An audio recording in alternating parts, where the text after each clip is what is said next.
City India news Telugu. నిన్న కేటీఆర్ గారు meeting పెట్టి ఆయనకు తెలిసినవి కొన్ని, రాసిచ్చినవి కొన్ని మాట్లాడిపోయింది.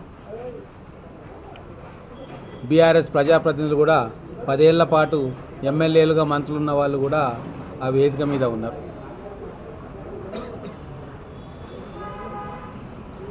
పాలమూరు ప్రజలు ఈరోజు కేసీఆర్ను కావచ్చు కట్టలేదు అని చెప్పి మొత్తం పాలమూరులో వలసలు పోతున్నారు. పాలమూరు పేదరికంలో ఉంది. పాలమూరులో విద్యకు ఇంపార్టెన్స్ ఇవ్వలేదు. పాలమూరులో కాలేజీలు లేవు. ఇవన్నీ కూడా ప్రతిరోజు వల్లే విషయం. 2009లో బీఆర్ఎస్ పార్టీకి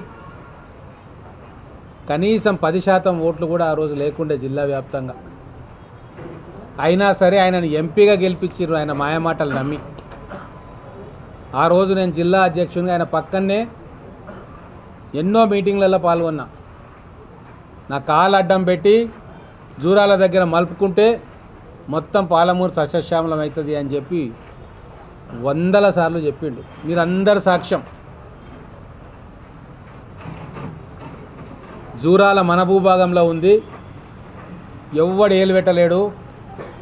అక్కడికి వెళ్ళి ప్రతి ఏటా డ్యామ్లు దుంకుతాయి. జూరాల డ్యామ్ పైనుంచి నీళ్లు పోతాయి. వాటిని నేను మలిపి కాలువ కొడితే లక్ష్మీదేవిపల్లి దాకా షాద్నగర్ దాకా నీళ్ళు ఇవ్వచ్చు అని చెప్పిన మాట కేటీఆర్కు తెలియదా? మరి తెలంగాణ వచ్చిన తర్వాత మీ నాన్నగారు ముఖ్యమంత్రి అయిన తర్వాత ఎందుకు మరి కృష్ణానది నీళ్లను జూరాల దగ్గర నుంచి తీసుకొచ్చి మా కొడంగల్ కావచ్చు, మక్తల్ కావచ్చు, నారాయణపేట కావచ్చు, దేవరకద్ర కావచ్చు, మహబూబ్ నగర్ కావచ్చు, జడ్చర్ల కావచ్చు, షాద్నగర్ కావచ్చు, ఎందుకు నీళ్లు పారించలేదు? ఒక్క బొట్టు కూడా ఇప్పటిదాకా నీళ్లు ఎందుకు పారలే? అంతకంటే ముందు కాంగ్రెస్ ప్రభుత్వం చేసిన ప్రాజెక్టులే ఉన్నాయి తప్ప ఒక్క ప్రాజెక్టు కూడా నువ్వు కట్టింది లేదు. ఘోరమైన మోసం చేసినావు పాలమూరు ప్రజలకు. ఈ పాటికి 5-6 లక్షల ఎకరాలకు నీళ్ళు వస్తుండే నేను చెప్పిన ఈ నియోజకవర్గాల్లో. మరి ఎందుకు జూరాల నుంచి శ్రీశైలం బ్యాక్ వాటర్స్కు నీ పాలమూరు ప్రాజెక్టును ఎందుకు తీసుకుపోయినావు? ఎందుకు తీసుకుపోయినావో చెప్పనీకే అసెంబ్లీ మొత్తం రోజంతా చర్చ పెట్టి తెలంగాణ ప్రజలకు, పాలమూరు ప్రజలకు కేసీఆర్ చేసిన నయవంచన, కాసుల కక్కుర్తి కోసం ఆయన ఢిల్లీలో పదవులు వెలగబెట్టనీకే కృష్ణానది జలాలను జగన్మోహన్ రెడ్డికి అమ్ముకున్న వైనం కంటికి కట్టినట్టుగా అసెంబ్లీ వేదికగా నేను మాట్లాడినా, ముఖ్యమంత్రి గారు మాట్లాడి ఇంకా సోయి లేకుండా మళ్ళీ వచ్చి ఏ ముఖం పెట్టుకొని పాలమూరులా మేము ఏదో ఉద్ధరిస్తామని చెప్పి కేటీఆర్ మాట్లాడతాడు. అసలు మొదలు పాలమూరుకు కేటీఆర్ని తీసుకొచ్చిందే నేను. ఈ జిల్లా గురించి, సమస్యల గురించి ఆయనకు అవగాహన కల్పించడానికి ప్రయత్నం చేసిన. కానీ దురదృష్టం ఇంకా 10 సంవత్సరాలైనా ఆయనకు ఏమాత్రం అవగాహన రాలే. చుట్టుముట్టు ఉన్న వాళ్ళు ఆయనకు అవగాహన చేసే ప్రయత్నం కూడా చేస్తలేరు. ఎందుకు ఈ ఎమ్మెల్యేలు, మంత్రులు మా జూరాల దగ్గర ఉన్న పాలమూరు లిఫ్ట్ ఇరిగేషన్ ఎందుకు శ్రీశైలంకు తీసుకుపోతున్నావని ఒక్కరోజన్నా అడిగిన దాఖలా ఉందా? మీ పదవుల కోసం, మీ ఆస్తుల కోసం, మీ పంచాయతీల కోసం కేసీఆర్ చుట్టుముట్టు భజన చేసిరు తప్ప ఏ ఒక్క రోజు కూడా ఇది తప్పు, అన్యాయం, పాలమూరు రంగారెడ్డి ఎత్తిపోతల పథకం జూరాల నుంచి మారితే ఇంటర్ స్టేట్ డిస్ప్యూట్ అవుతుంది, ట్రిబ్యునల్లకు పోతుంది, సుప్రీంకోర్టుకు, కోర్టులకు పోతుంది, పర్యావరణ అనుమతులు రావు అని చెప్పి ఏ ఒక్క రోజైనా కేసీఆర్ దగ్గర మీరు కూర్చొని ఒక్క మాట మాట్లాడినరా? బయట మాట్లాడే ధైర్యం మీకు లేదు. కనీసం ఆయన డైనింగ్ టేబుల్ దగ్గరనో రాత్రో ఆయన పక్కన కూర్చున్నప్పుడు ఒక్క మాట మాట్లాడినరా?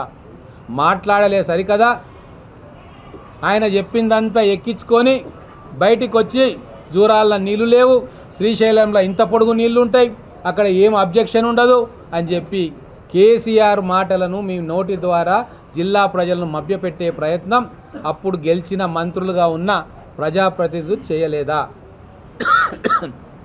మీకు పాలమూరు ప్రజల మీద ఎక్కడ చిత్తశుద్ధి ఉంది? ఏ ఒక్కరైనా ఆ రోజు పాలమూరు ప్రాజెక్టు గురించి మాట్లాడి ఉంటే ఈరోజు మీకు నోరు తెరిచి మాట్లాడే హక్కు ఉండేది.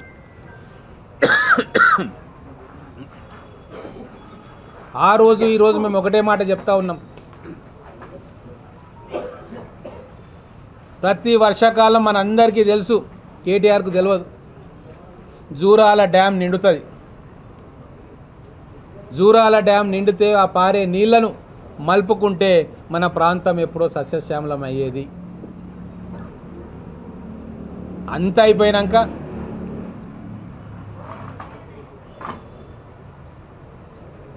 శ్మశానానికి పోయి ఏడ్చినట్టుగా మన మొత్తం ఎమ్మెల్యేలు మంత్రులు పోయి జూరాల దగ్గరికి పోయి కొత్త కథ చెప్పనికే ప్రయత్నం చేస్తూ ఉన్నారు. నీళ్ళే లేవు జూరాలలా, ఎట్లా కడతాం ప్రాజెక్టు అని. మహాశైలారా, జూరాలలో నీళ్లు ఉండవు. వరద జలాలు వరద వచ్చినప్పుడు జూరాల గేట్ల నుంచి నీళ్లు దుంకుతాయి. అవే నీళ్లు శ్రీశైలం నిండుతుంది, అవే నీళ్లు సాగర్కు పోతాయి. ఆ జూరాల డ్యామ్ నిండిపోతున్న నీళ్లను ఒడిచిపట్టుకుంటే ఒక్క కోర్టు కేసు లేకుండా, ఒక్క అంతర్రాష్ట్ర వివాదం లేకుండా 70 టీఎంసీల నీళ్లను మనం తీసుకుపోయే అవకాశం ఉంటుంది అని కదా పాలమూరు లిఫ్ట్ ఇరిగేషన్ ప్రపోజ్ చేసింది. అవి అన్నిటినీ కేసీఆర్ చెప్పినందుకు మీ నోళ్ళు ఎందుకు మూతపడ్డాయి ఇన్ని సంవత్సరాలు?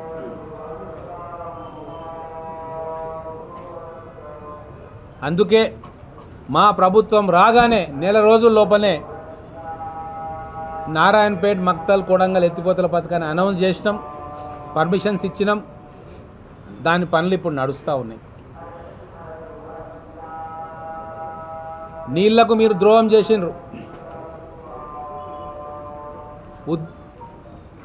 విద్యా సంస్థల విషయానికి వస్తే 10 ఏళ్లల్లా కేసీఆర్కు రాజకీయ భిక్ష పెట్టిన పాలమూరుకు ఒక్క విద్యాలయాన్నన్నా కేటాయించిండ్రా? పాలమూరు యూనివర్సిటీకి నిధులు ఇచ్చిండ్రా? కొత్తగా ఇక్కడ కాలేజీలను పెట్టిండ్రా? స్కిల్ డెవలప్మెంట్ సెంటర్లు పెట్టిండ్రా? మా పిల్లల వలసను ఆపనీకే వాళ్ళకు చదువు చెప్పే కార్యక్రమం మీరు చేసిండ్రా? అసలు మీకు చదువు మీద సోయి ఉంటే కదా బీఆర్ఎస్ నాయకులకు, ముఖ్యమంత్రికే లేదు, ఇంకా నాయకులకేముంటుంది?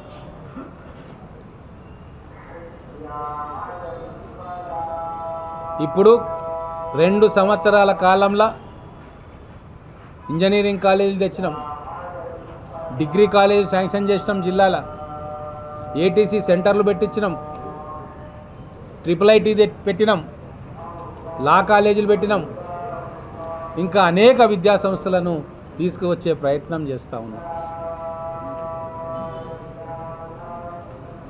అవన్నీ కేటీఆర్కు తెలియవు.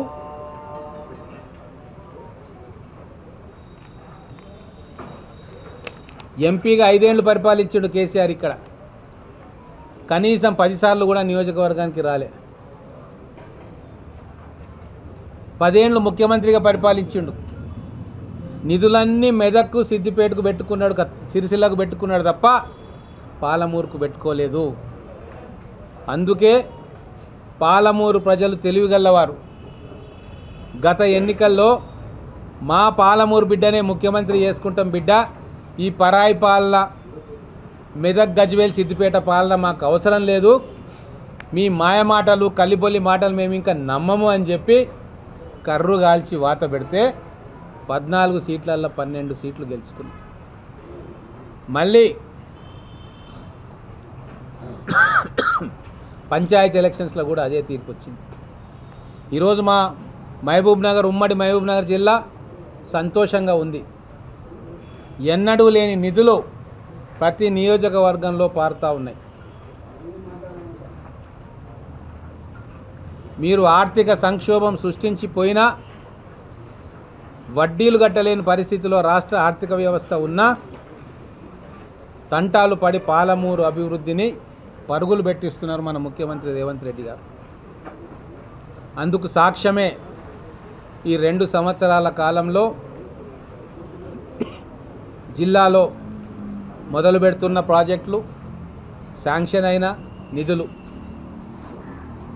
ఇంకొక 3 సంవత్సరాల కాలంలో ఇప్పుడు కాంటెంప్లేట్ చేస్తున్న అన్ని ప్రాజెక్టులు కూడా పూర్తయిపోయి జిల్లా స్వరూపమే మారబోతా ఉంది.